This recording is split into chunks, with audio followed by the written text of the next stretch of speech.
दिसंबर 1971 बे of Bengal के पानी के नीचे पाकिस्तान की सबसे खतरनाक सबमरीन पीएनएस गाजी घात लगाए बैठी थी। वो एक शिकारी की तरह अपने सबसे बड़े शिकार का इंतजार कर रही थी। भारत का सबसे ताकतवर aircraft carrier INS Vikrant Pakistan का प्लान था। जैसे ही आईएनएस विक्रांत अपने बेस से बाहर समंदर में निकलेगा, गाजी उसे अपने टॉर्पीडो से उड़ा देगी। लेकिन इंडियन नेवी को कुछ और ही मंजूर था। पानी के अंदर पीएनएस गाजी को छुपे हुए काफी लंबा समय बीत चुका था। सबमरीन के अंदर ऑक्सीजन की कमी होने लगी थी। अंदर बैठे पाकिस्तानी सैनिकों का दम घुट रहा था। इसलिए मजबूरी में गाजी के कैप्टन ने एक फैसला किया। उन्होंने फ्रेश एयर के लिए सबमरीन को पानी के ऊपर ले जाने का ऑर्डर दिया। सबमरीन धीरे धीरे ऊपर जाने लगी, लेकिन ऊपर पहुंचकर जैसे ही कैप्टन ने सबमरीन के टेलीस्कोप से बाहर देखा, उनके होश उड़ गए। भारत का डिस्ट्रॉयर शिप आईएनएस राजपुत पूरी स्पीड से सीधा उनकी ही तरफ चला आ रहा था। इसे देखकर कैप्टन बुरी तरह घबरा गया। उसने चीखते हुए तुरंत सबमरीन को वापस पानी के नीचे ले जाने का ऑर्डर दिया, लेकिन तब तक बहुत देर हो चुकी थी। दोस्तों, इस वीडियो में हम आपको बताएंगे कि कैसे भारत ने पाकिस्तान के पीएनएस गाजी को अपने बिछाए जाल में फंसाया, कैसे गाजी खुद ब खुद भारत के चंगुल में आ गई और कैसे इंडियन नेवी ने आईएनएस विक्रांत को बचाने के लिए एक ऐसा शानदार मास्टर प्लान बनाया जिसने पाकिस्तान की इस खतरनाक सबमरीन को हमेशा के लिए समंदर में दफन कर दिया। साल 1947 पाकिस्तान बनने के बाद बंगाल का पूर्वी हिस्सा ईस्ट पाकिस्तान कहलाया, लेकिन इक्वल पॉपुलेशन होने के बावजूद सत्ता और पावर हमेशा वेस्ट पाकिस्तान के हुक्मरानों की मुट्ठी में रहे। वेस्ट पाकिस्तान के लीडर्स ने ईस्ट पाकिस्तान को हमेशा एक कॉलोनी की तरह ट्रीट किया। उनके कल्चर को दबाया गया, उनकी बांग्ला भाषा को कुचलने की कोशिश की गई, जिसने ईस्ट पाकिस्तान के लोगों के दिलों में बगावत के बीज बो दिए थे। साल 1970 आते आते ये बगावत एक ज्वालामुखी बन चुकी थी। पाकिस्तान के जनरल इलेक्शन में शेख मुजीबुर रहमान की पार्टी आवामी लीग ने जुल्फिकार अली भुट्टो को करारी शिकस्त दी। मुजीबुर रहमान के पास बहुमत था, लेकिन वेस्ट पाकिस्तान के मिलिट्री जनरल्स को एक बांग्ला भाषी नेता को अपना प्राइम मिनिस्टर मानना किसी भी कीमत पर गवारा नहीं था। उन्होंने लोकतंत्र का गला घोंटते हुए मुजीबुर रहमान को सत्ता सौंपने से साफ इनकार कर दिया। नतीजा, ईस्ट पाकिस्तान की सड़कों पर सैलाब आ गया। लोग अपने हकों के लिए सड़कों पर उतर आए और इसके जवाब में 26 मार्च 1971 को पाकिस्तानी मिलिट्री ने वो दरिंदगी शुरू की जिसे दुनिया ऑपरेशन सर्चलाइट के नाम से जानती है। पाकिस्तानी सेना ने ईस्ट पाकिस्तान में मासूमों का कत्लेआम शुरू कर दिया। महिलाओं की इज्जत लूटी गई, बच्चों को संगीनों पर टांग दिया गया। मुजीबुर रहमान को अरेस्ट करके वेस्ट पाकिस्तान की एक अंधेरी जेल में डाल दिया गया। इस खौफ और मौत के तांडव से बचने के लिए लाखों लोग अपना घर छोड़कर भारत की सरहदों की तरफ भागने लगे। कुछ ही महीनों में भारत में रिफ्यूजीज का आंकड़ा 1 करोड़ को पार कर गया। भारत चुप नहीं बैठ सकता था। प्राइम मिनिस्टर इंदिरा गांधी ने पूरी दुनिया, खासकर अमेरिका और वेस्टर्न कंट्रीज के दरवाजे खटखटाए, लेकिन कोल्ड वॉर के उस दौर में अमेरिका पाकिस्तान की पीठ थपथपा रहा था। इंदिरा गांधी जल्द से जल्द पाकिस्तान पर मिलिट्री एक्शन लेना चाहती थी। अप्रैल 1971 में उन्होंने army chief general Sam Manekshaw को अपने ऑफिस में बुलाया। इंदिरा गांधी ने उनसे कहा, सैम, मैं चाहती हूं कि हम अभी ईस्ट पाकिस्तान में कदम रखें। सैम मानेकशॉ ने कहा, प्राइम मिनिस्टर, अगर हम अभी युद्ध में उतरे तो हार निश्चित है। मानेकशॉ ने एक नक्शा खोला और उंगली रखते हुए समझाया, मैडम, मानसून सिर पर है, ईस्ट पाकिस्तान की नदियां उफान पर होंगी, पूरा इलाका कीचड़ और बाढ़ में तब्दील हो जाएगा। हमारे टैंक्स और तोपें उस दलदल में फंस जाएंगी। मेरी फौज लड़ने से ज्यादा बाढ़ से जूझ रही होगी। मुझे सर्दियों तक का वक्त दीजिए, मैं आपको गारंटी देता हूं, जीत हमारी होगी। इंदिरा गांधी ने एक जीनियस मिलिट्री कमांडर की बात मान ली। भारत ने डायरेक्ट अटैक तो नहीं किया, लेकिन बैकग्राउंड में तैयारियां ऐसी शुरू हुई कि पाकिस्तान की रूह कांप जाए। भारत ने ईस्ट पाकिस्तान के रिबेल्स यानी मुक्ति वाहिनी को ट्रेनिंग देनी शुरू कर दी। भारतीय फौज उन्हें वेपन्स, टैक्टिक्स और इंटेलिजेंस प्रोवाइड कर रही थी। पाकिस्तानी खुफिया एजेंसी आईएसआई को भी इसकी भनक लग चुकी थी। पाकिस्तान समझ गया था कि भारत उसे एक वॉर में घसीटने वाला है और इसी वॉर के खौफ ने पाकिस्तान की रातों की नींद उड़ा रखी थी, खासकर भारत के आईएनएस विक्रांत के कारण। आईएनएस विक्रांत समंदर में एक चलता फिरता शहर था, एक फ्लोटिंग एयरबेस। इस पर तैनात हॉकर, सीहॉक और सी किंग हेलीकॉप्टर्स किसी भी वक्त पाकिस्तान के पोर्ट्स पर मौत की बारिश कर सकते थे। इसके एंटी सबमरीन एयरक्राफ्ट दुश्मन को समंदर के पाताल से ढूंढ निकालने की ताकत रखते थे। पाकिस्तान जानता था कि अगर विक्रांत बे ऑफ बंगाल में पहुंच गया तो पाकिस्तान की नेवी के टुकड़े टुकड़े हो जाएंगे। भारत ने पाकिस्तान को चारों तरफ से घेरने के लिए एक बेहद शानदार माइंड गेम खेला। भारत ने पहले ही अपने एयर स्पेस को पाकिस्तानी जहाजों के लिए ब्लॉक कर दिया था।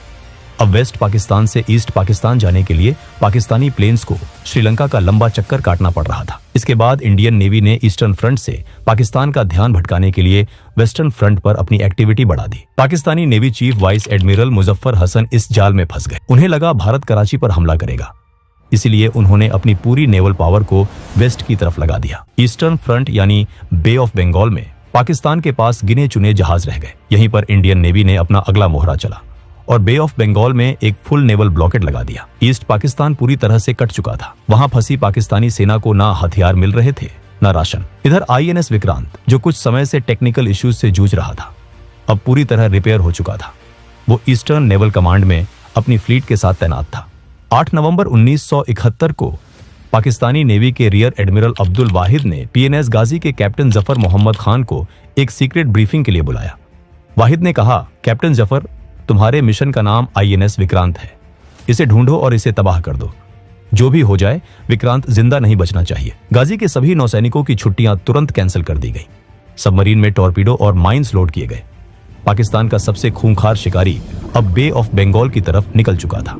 लेकिन समंदर के नीचे चल रही इस हलचल को इंडियन नेवी बहुत पहले ही भांप चुकी थी। चटगांव में पाकिस्तानी नेवल अथॉरिटीज के बीच इंटरसेप्ट किए गए एक छोटे से मैसेज ने भारत को अलर्ट कर दिया था। उस मैसेज में एक स्पेशल ग्रेड लुब्रिकेशन ऑयल की डिमांड की गई थी। एक नेवल ऑफिसर ने अपने सीनियर से कहा, सर, ये ऑयल सिर्फ माइन स्वीपर्स या सबमरीन्स में यूज होता है और पाकिस्तान की कोई भी normal submarine bay of Bengal तक आने की रेंज नहीं रखती। इसका सिर्फ एक ही मतलब है, PNS गाजी हमारी तरफ बढ़ रही है। ईस्टर्न नेवल कमांड के वाइस एडमिरल नीलकंठ कृष्णन एक जीनियस स्ट्रेटेजिस्ट थे। उन्होंने तय किया कि गाजी को हम नहीं ढूंढेंगे, बल्कि गाजी खुद हमारी बिछाई हुई मौत के जाल में चलकर आएगी। हम विक्रांत को समंदर से गायब कर देंगे। एडमिरल कृष्णन ने अपने कमांडर से कहा, गायब? लेकिन कैसे सर? विक्रांत को अंडमान की सीक्रेट लोकेशंस पर भेज दो। उसकी जगह विशाखापट्टनम पोर्ट पर हम अपना INS राजपूत खड़ा करेंगे। राजपूत विक्रांत के कॉल साइन और रेडियो फ्रीक्वेंसी का इस्तेमाल करेगा। हम पाकिस्तान को यकीन दिलाएंगे कि राजपूत ही विक्रांत है। INS राजपूत एक गाइडेड मिसाइल डिस्ट्रॉयर था, जिसके कमांडर इंद्र सिंह थे। एडमिरल कृष्णन ने इंद्र सिंह को अपने पास बुलाया। इंद्र, मैं तुम्हें शेर के मुंह में एक चारे की तरह डाल रहा हूं। गाजी विशाखापट्टनम आएगी और तुम्हें उसे खत्म करना है। कमांडर इंद्र सिंह ने जवाब दिया, सर, मैं वापस आऊं या ना आऊं, लेकिन मैं ये वादा करता हूं कि INS राजपूत अपना काम करके ही लौटेगा। इसके बाद भारत ने जानबूझकर कुछ ऐसे फेक टेलीग्राम भिजवाए जो पाकिस्तानी जासूसों के हाथ लग सके। विशाखापट्टनम पोर्ट पर अचानक से हजारों किलो राशन, मीट और सब्जियों के ऑर्डर दिए गए। ये सब केवल एक दिखावा था, ताकि पाकिस्तान के स्लीपर सेल्स कराची ये मैसेज भेज सके कि INS विक्रांत इस वक्त विशाखापट्टनम हार्बर में खड़ा है।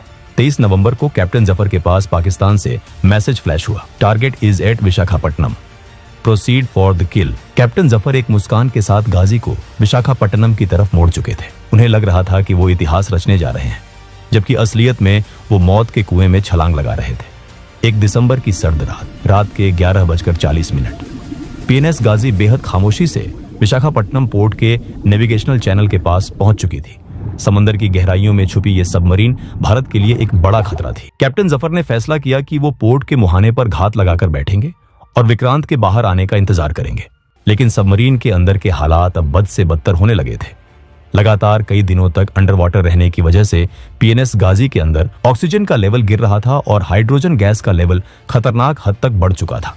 गाजी के मेडिकल ऑफिसर ने कैप्टन जफर को चेतावनी दी, कैप्टन, अगर हम कुछ देर के लिए सतह पर नहीं गए तो क्रू दम तोड़ देगा।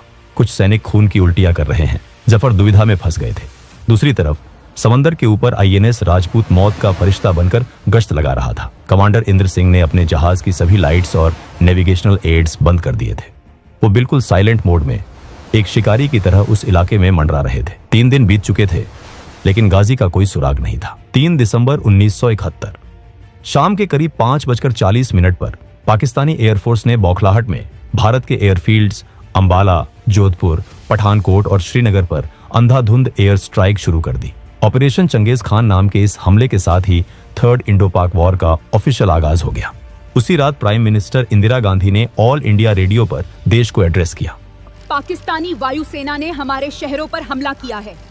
अब हम पर युद्ध थोप दिया गया है। देश एकजुट रहे, इधर विशाखापट्टनम के समंदर में हलचल तेज हो गई। आईएनएस राजपूत को भी तुरंत वहां से निकलकर मेन फ्लीट को ज्वाइन करने के ऑर्डर्स मिल गए। इंद्र सिंह अपनी ड्यूटी पूरी कर राजपूत को पोर्ट से बाहर निकाल रहे थे। तभी समंदर के नीचे गाजी में सांस लेना असंभव हो चुका था। मजबूरी में कैप्टन जफर ने ऑर्डर दिया, bring the submarine to periscope depth, हमें फ्रेश एयर चाहिए। पीएनएस गाजी धीरे धीरे समंदर की सतह की तरफ बढ़ने लगी और यही कैप्टन जफर की जिंदगी की सबसे बड़ी और आखिरी गलती थी।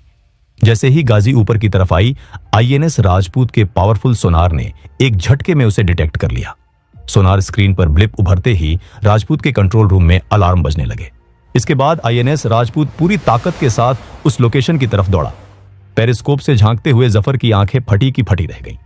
उन्होंने देखा कि एक विशालकाय इंडियन डेस्ट्रॉयर बिजली की रफ्तार से ठीक उनकी तरफ आ रहा है। जफर ने चीखते हुए डाइव करने का ऑर्डर दिया, लेकिन बहुत देर हो चुकी थी। आईएनएस राजपूत ठीक गाजी के ऊपर पहुंच चुका था। Fire depth charges, Indra Singh ने ऑर्डर दिया। राजपूत से 2 भारी भरकम डेप्थ चार्जेस समंदर में गिराए गए। सेकंड्स के अंदर ही समंदर की गहराई में एक ऐसा खौफनाक ब्लास्ट हुआ जिसने पूरे विशाखापट्टनम को हिलाकर रख दिया। धमाका इतना ताकतवर था कि समंदर का पानी कई 100 फीट ऊपर तक उछल गया। डेप्थ चार्जेस के हमले ने गाजी के अंदर मौजूद टॉर्पीडो और माइज में चेन रिएक्शन शुरू कर दिया था। गाजी का अगला हिस्सा पूरी तरह उड़ गया। समंदर का पानी तेज प्रेशर से सबमरीन के अंदर घुसा और चंद पलों में ही पाकिस्तान का सबसे बड़ा गुरूर उसके 93 सैनिकों के साथ हमेशा हमेशा के लिए बे ऑफ बंगाल में दफन हो गया। 4 दिसंबर की सुबह विशाखापट्टनम के मछुआरों ने समंदर की सतह पर पीएनएस गाजी का मलबा, तेल के धब्बे और पाकिस्तानी सैनिकों की लाइफ जैकेट्स को देखा। इंडियन नेवी की टीम ने घटनास्थल पर पहुंचकर जब मलबे की जांच की तो उन्हें गाजी की टूटी हुई घड़ी मिली, जिसकी सुइयां 4 दिसंबर की रात 12:15 पर हमेशा के लिए रुक चुकी थी। गाजी के डूबने की खबर जैसे ही रावलपिंडी पहुंची, पाकिस्तानी जनरल्स के पैरों तले जमीन खिसक गई। बदनामी से बचने के लिए पाकिस्तान ने दुनिया के सामने एक झूठी कहानी घड़ी कि गाजी अपनी ही बिछाई हुई माइंस से टकराकर एक्सीडेंटली डूब गई, लेकिन सच पूरी दुनिया जानती थी। अब आईएनएस विक्रांत को रोकने वाला कोई नहीं था। 4 दिसंबर को ही विक्रांत ने अपनी असली ताकत का मुजाहिरा किया। उसके डेक से उड़े लड़ाकू विमानों ने चटगांव और कॉक्स बाजार के पाकिस्तानी ठिकानों पर आग की बारिश कर दी। वेस्टर्न फ्रंट पर भी भारत ने ऑपरेशन ट्राइडेंट लॉन्च कर दिया। इंडियन मिसाइल बोट्स ने कराची पोर्ट के अंदर घुसकर पाकिस्तानी डिस्ट्रॉयर पीएनएस खैबर और उनके फ्यूल रिजर्व्स को राख में मिला दिया। पूरा कराची पोर्ट 7 दिनों तक जलता रहा। महज 13 दिनों के अंदर पाकिस्तान के हौसले पस्त हो गए। 16 दिसंबर 1971 को पाकिस्तानी फौज के जनरल नियाजी ने अपने 93,000 सैनिकों के साथ इंडियन आर्मी के सामने घुटने टेक दिए। ये दूसरे विश्व युद्ध के बाद दुनिया का सबसे बड़ा सरेंडर था और इसी के साथ दुनिया के नक्शे पर एक नए आजाद मुल्क का जन्म हुआ, बांग्लादेश। आईएनएस विक्रांत का शिकार करने निकली पीएनएस गाजी आज भी विशाखापट्टनम के पास समंदर की गहराइयों में एक खामोश कब्र बनकर सो रही है। दोस्तों, वीडियो पसंद आया हो तो वीडियो को लाइक जरूर करें और ऐसे ही और वीडियोस देखने के लिए हमारे चैनल को भी सब्सक्राइब करें। तब तक के लिए जय हिंद, जय भारत।